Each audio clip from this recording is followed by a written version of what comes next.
Mayor Nutter's ban, passed on March 15th, has caused many people to have passionate responses. The ban states that feeding the homeless in large groups in specific public parks is prohibited without a permit, which can be awarded after all of the proper safety tests have been passed. Well, the way to understand it that we have it on the street is that they don't want us to feed homeless people in great crowds in certain parks in the city. That they didn't actually say that you can't feed the homeless people on the streets in the city of Philadelphia, as most people believe. Right. That anybody could come up and feed a homeless person. Depending on how you feel about the ban, you want to phrase it in the way that most favors your side. So if you're in favor of the ban, you're going to say that it's a ban to ban organizations from feeding the homeless in obvious places and creating risks to other people.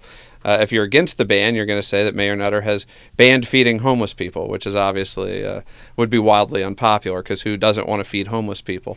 What it appears to be, however, is a ban against organizations who seek to feed homeless people in city parks. Mayor Nutter's primary reason for the ban is to ensure that the food being distributed to the homeless has passed the health and safety tests that are necessary. I think one of the issues that some of the advocates or the people who would like to move the meals indoors rather than stay outdoors is around food safety and the quality of the food that's being prepared. And very often it's really hard for people who are preparing meals for outdoors to be able to really make sure that the food can be safe. There's no way to know right now how many people, if anyone, has been in any way became ill because of any sort of foodborne bacteria. But so many of the guests we come in are such vulnerable adults that they could become sick and then not know that that was the reason. So one of the concerns that people do have is to really ensure that food safety, and also that people are really secure about where and when the food is prepared and how it's delivered. You know, they will tell you that it's because of health safety reasons. It's not health safety as we know it, because there has never been anyone that has gotten sick from anyone coming and giving them a meal on the parkway. A lot of times people that feed the homeless, they don't cover the food properly, or you might have hot food that's out sitting out in the cold, right, and the people don't have gloves on or hair nets on, or the things that the health board require for feeding people. So that's one point. Another point is that the sanitary reasons. It's not a lot of times those park areas are not the cleanest of places to be eating at or to feed people at. And the third point is, of course, the homeless people themselves individually. A lot of people leave trash. A lot of people leave trash, and that's a health issue with the city also. That a lot of homeless people, when they're fed in the park areas, that they'll get up and leave their trash there. Critics believe that the city hopes the ban will clean up the streets in an effort to increase tourism.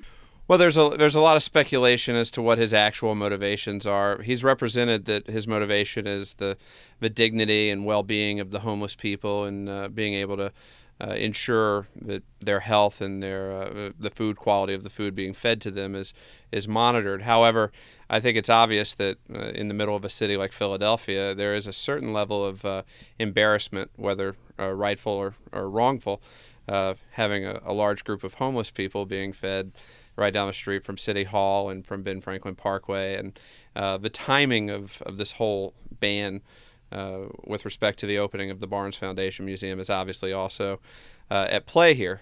So I think there's a lot of different motivating factors. Because of the Barnes Foundation and their new opening on the Parkway, where they really want to present a certain face to the visitors that come to Philadelphia, the tourist industry that comes. You know, they're trying to make the Parkway a beautiful place to be. And for homeless people to be out in the midst of what's going on with the Barnes Foundation and various other places that the tourists come to, it's not a pretty picture that Philadelphia wants to paint. We had to articulate a non-discriminatory purpose for enacting this law. I don't think it would bode well for him to come out and say, I'm passing this law because I think the sight of homeless people around the Barnes Foundation will prevent tourists from coming to our fair city. I don't think he could say that. What I think he could say is what he did say, and he gave a benign and noble reason for enacting this legislation. Some believe that this ban infringes on the homeless people's rights as American citizens. Let the mayor know, no, these are not second-class citizens.